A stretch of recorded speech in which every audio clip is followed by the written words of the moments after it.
Okay. Alright, Sea Lake Journey crew, we're fixing to get on a twin-engine plane. Holds up to 9 people. We're going to be flying to the Arctic Circle here in a few minutes, and this is what we'll be going in. Look at that. The Chieftain. Flying on Air Arctic. Can't wait. But right now we're going to do a potty break before we go. To this outstanding facility we have here at Terminal T. That's right. So, right there is the terminal itself. This is great. This is fantastic. We'll get off the plane. You can take the stickers of the aircraft down the line. Okay. No pressure now.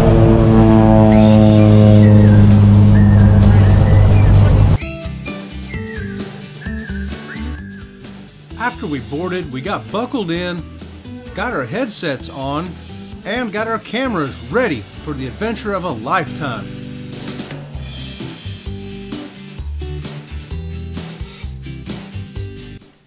This excursion will take us up to Coldfoot, Alaska, where we will land and walk around the place where they filmed Ice Road Truckers. Then we'll be taking a van over to Wiseman, Alaska, and meet someone who lives there year-round and tells us about their life experience in Wiseman, living there all the year round.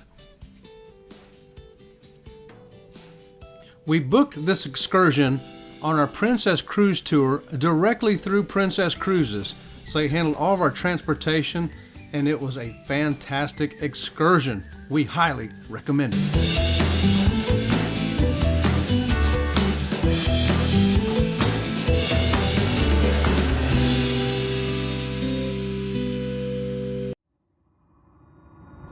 The plane we are flying on today is a 9-passenger, twin-engine Piper Navajo Chieftain aircraft. There is a weight limit for each passenger of 340 pounds. We have a 2-hour flight time, and we will spend 2.5 hours at Coldfoot and Wiseman on land. We'll be flying over the Yukon River Valley and the Brooks Mountain Range. We received our Arctic Circle certification after the flight. We booked this through Princess Cruise Line. It's called the Arctic Circle Adventure out of Denali Lodge.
Today's video is on the flight to Coldfoot and back again. Stay tuned for another video which will show what we did in Coldfoot and Wiseman.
Thanks for watching. Please give us a thumbs up and subscribe to the channel. Special shout out to our members. Thank you so much. If you would like to support this channel, please consider becoming a member or hit the super thanks icon below. We really do appreciate it. Until next time, we'll see you around the channel. See you around the channel.